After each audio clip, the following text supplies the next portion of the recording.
Bueno, se los habíamos prometido antes del corte, vamos a hablar de la selección chilena en este último bloque, pero de la selección chilena del año 1930 en particular y también, por supuesto, de otros temas relacionados con el Mundial. Estamos con el periodista Ignacio Pérez Tuesta, que nos acompaña, autor del libro Los Cóndores Blancos, que narra precisamente esta historia, la historia del Chile en el primer Mundial de Fútbol del año 1930 y que tiene, por supuesto, varias características especiales que vamos a desglosar. ¿Cómo estás, Ignacio? Carlos, ¿cómo estás? Un gusto. Bien, bueno, justamente hablar de este libro, para comenzar, este libro Los Cóndores Blancos, editado además con la NFP, con la Asociación Nacional de Fútbol Profesional, escrito por ti y también por Eugenio Figueroa, periodista que está en Brasil además por estos días, así que está disfrutando de un clima bastante distinto, al menos a... Un poco mejor que este. Sí. Pero Nacho, cuéntanos un poco acerca de esta historia, de la historia de una selección chilena todavía con el fútbol prácticamente amateur, sin liga profesional, que tuvo que ir seleccionando de distintas partes, incluso del país, jugadores para llevarlos al Mundial de Uruguay. Sí, la idea nace justamente por eso. Nosotros, esta es la 9ª Copa del Mundo que va a una selección chilena. Y en general la gente, y por un tema de archivos, de acceso a información, tiene más bien el recuerdo del 62 en adelante. La del 50, el Mundial del 50, que se jugó en Brasil también, nace, o sea, últimamente aparece con un poco más de material porque se hace el paralelo de la nueva Copa del Mundo que se hace en Brasil. Y además también empezó a salir un poco más de material con la muerte de Sergio Livingstone, después que jugó ese Mundial. Claro. Entonces igual el Mundial del 50 estaba relativamente cubierto. Pero 20 años antes que eso, el año 30, que fue el primer Mundial de la historia, no había prácticamente nada, salvo los archivos de prensa, que están, pero que obviamente no tienen la difusión, la gente no tiene un acceso mayoritario a eso. Y obviamente imagen en televisión prácticamente no hay. Hay unas grabaciones en cine. Pensemos que en el año 30 en televisión, en Estados Unidos recién estaban empezando claro. a aparecer. O sea, y las radios llevaban Chile faltaban 30 años. Claro. Y la radio lleva menos de 10 años en Chile. No se transmitía fútbol.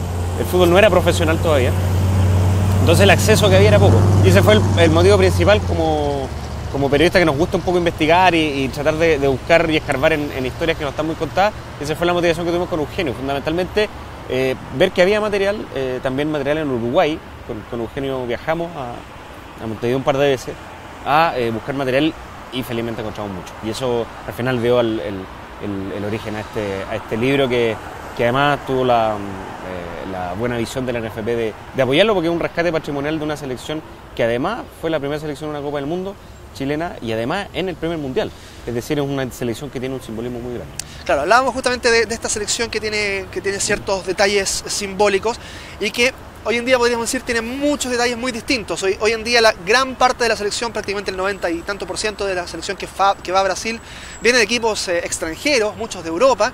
En ese tiempo hubo que seleccionar de ligas amateur, de clubes de ciudades, incluso locales. No había fútbol profesional en Chile. Ahora, el fútbol en rigor se hizo profesional en el 33, claro. se cuenta oficialmente el 33. Ahora, no es que el 32 eran amateur y el 33 se pusieron profesionales. Claro. Hay un proceso que yo te diría que empieza cuando se funda Colo Colo el año 25, que es Colo Colo y de ahí de Arellano específicamente, los que, de hecho ellos se van de Magallanes porque pedían un poco más de profesionalismo en el fútbol. Fundan Colo Colo, lo tratan de hacer para la época un club profesional, ordenado, que se uniforma, que entrena. Y eso empieza a provocar que el resto de los equipos, más bien algunos jugadores, empiezan a tener esta inquietud. Entonces se le llamó el profesionalismo marrón, es decir, un profesionalismo medio encubierto desde el año, yo diría incluso de antes, pero sobre todo del 25 en adelante. Y eso hace que lleguemos a un Mundial del 30, antes de la instauración del profesionalismo, pero ya con jugadores, yo te diría, con ciertas conocimientos de estrategia, con ciertas capacidades físicas, claramente no lo doy día, pero que venían de clubes como Colo Colo, que era el club entre comillas más profesional, de clubes de Valparaíso como La Cruz, por ejemplo, que era el club más importante de Valparaíso junto con Wander en esa época, de Magallanes, de Audax Italiano, etcétera. Entonces eran clubes no profesionales con el término como lo conocemos hoy día, pero sí ya armando un fútbol un poquito más organizado. En el libro también se recogen otras anécdotas que tienen que ver con el entorno del fútbol, incluso similitudes, por ejemplo, con el día de hoy, que está este mundial bombardeado por publicidad, por una campaña de marketing impresionante, pero en ese tiempo ya había ciertos esbozos de marketeo, avisos comerciales que tenían que ver con el fútbol, concursos en los diarios, ¿no? Había cierta ambiente futbolero, ¿no? Fíjate que nosotros en el libro, de hecho fue una de las cosas que me llamó la atención, porque el tema futbolístico uno más o menos lo sabía, los resultados, cómo le fue a la selección, etcétera. Incluso cómo jugaron, porque yo soy periodista y siempre me ha gustado la historia, entonces más o menos uno lo sabía. Pero me llamó la atención al revisar las revistas de la época en Uruguay y en Chile, que por ejemplo se sortean pasajes para ir al Mundial. Y por eso que el que crea que el tema de las promociones, lo que decías tú, de la publicidad es de ahora, o de los años 80, es mentira. Del año 30 se publicitaban y se hacían concursos que la gente adivinara quiénes iban a ser los jugadores que iban a ir al Mundial. O sea, cuando uno analiza ahora que estuvimos no sé cuántos meses pendientes cuáles van a ser los descartados, cuál va a ser los 23, era exactamente lo mismo hace 84 años, pero en vez de internet o de la tele o del Twitter, las redes sociales, a través de las revistas la gente tenía que recortar un cupón, mandar y ganarse 2 pasajes a Montevideo, la revista Los Sport regalaba. Entonces, al final, la estructura del fútbol es lo mismo hoy día, con 84 años de diferencia, sin tecnología, sin comodidades, sin las comunicaciones de hoy día, pero era lo mismo. Los hinchas, por ejemplo, también otro aspecto súper importante de destacar, iban a la puerta de los diarios a esperar que escribieran las noticias en la pizarra. Claro. Pasaba mucho cuando estaban las guerras, por ejemplo, la Primera Guerra Mundial, y la Segunda ya se escuchaba un poco más por radio, pero la Primera Guerra Mundial la gente siguió las noticias de la guerra, porque afuera de los diarios los periodistas salían y iban poniendo las noticias que le llegaban por los cables. Claro. Y en el Mundial la gente, y hay fotos que están en el libro, afuera de los diarios acá en Santiago, se ponían afuera esperando que les anunciaran cómo iba Chile, si había hecho un gol, si había terminado el partido. Esperaban a ver cómo le había ido a Chile. Entonces uno hace el análisis de hoy día que va a pasar lo mismo, pero obviamente con otra difusión. Entonces, pero la estructura al final, lo que quiero decir es lo mismo.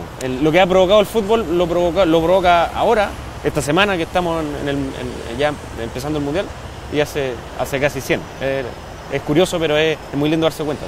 Ya, pues los fanáticos que en todo Chile, que nos ven a través de 22 canales en regiones, quieran leer el libro, no necesariamente tienen que ir a una librería, sino que está la opción de descargarlo por internet en la página, ¿no? Sí, porque con la NFP decidimos, la NFP lo patrocinó el libro, y también que es un orgullo para nosotros como Chile y obviamente para el trabajo que hicimos, la NFP lo va a regalar a las delegaciones extranjeras, va a ser un regalo oficial, el impreso, porque es un libro muy bonito.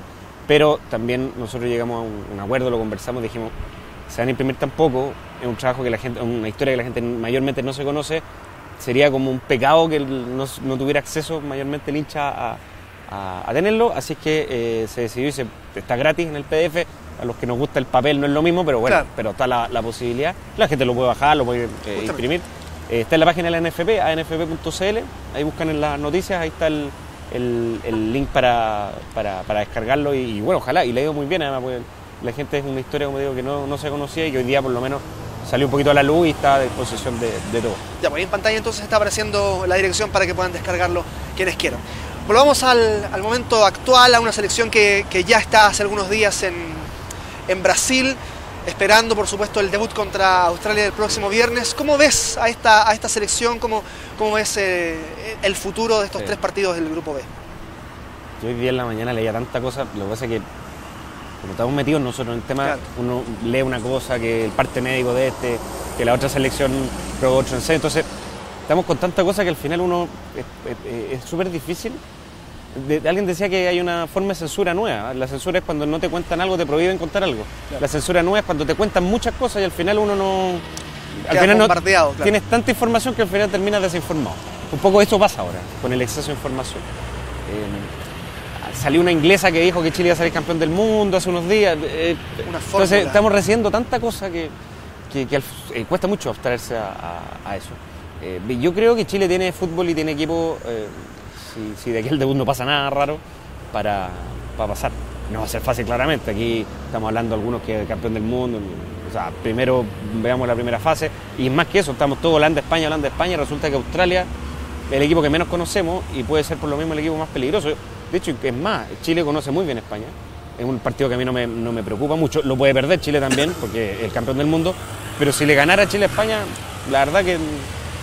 yo no me extrañaría, o que le ganara a Holanda. Yo le tengo más preocupación a Australia, por varios motivos, no solo por futbolístico, por el tema de la ansiedad, por el tema de que los jugadores no vayan a dar por ganado el partido antes de jugar, por el tema de la presión de saber que además, por otra parte, tienen que ganar ese partido, primero ganarlo y ojalá hacer goles para después en en la tabla final tener una diferencia de goles. Pero primero ganarlo, que sea 1-0, da lo mismo.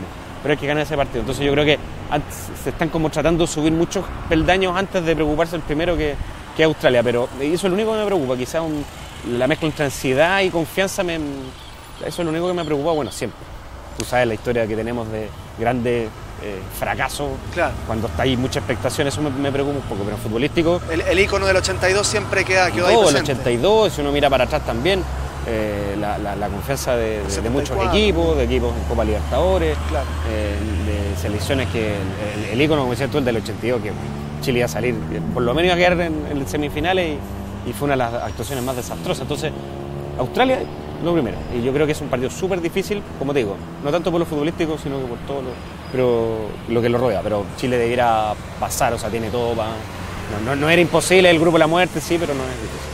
Bueno, más allá del Mundial en sí, tú sabes, vamos para 22 canales regionales a través de Arcatel en distintas ciudades del país. Estamos hoy en el Estadio Nacional, que es el máximo recinto deportivo del país. En esta ciudad, en Santiago, se respira el ambiente mundialero, se respira también mucho fútbol, mucho deporte, muchos clubes, los 3 más grandes del país están acá en Santiago. Y mucha gente se pregunta, quizás nos iría mejor si nos enfocamos hacia regiones, hacia talentos que puedan estar desperdigados por distintos territorios y que no tienen el acceso que tienen aquellos que juegan hoy en Santiago. ¿Cómo evalúas tú eso? Hemos preguntado en distintos ámbitos acerca del centralismo, cómo afecta, cómo es importante descentralizar. En el ámbito deportivo, tú que estás muy ligado con eso, ¿cómo evalúas eso? ¿Debiese ser el centralismo o la descentralización un factor elemental para el desarrollo deportivo en Chile? Para el deporte, como tú decías, para todo.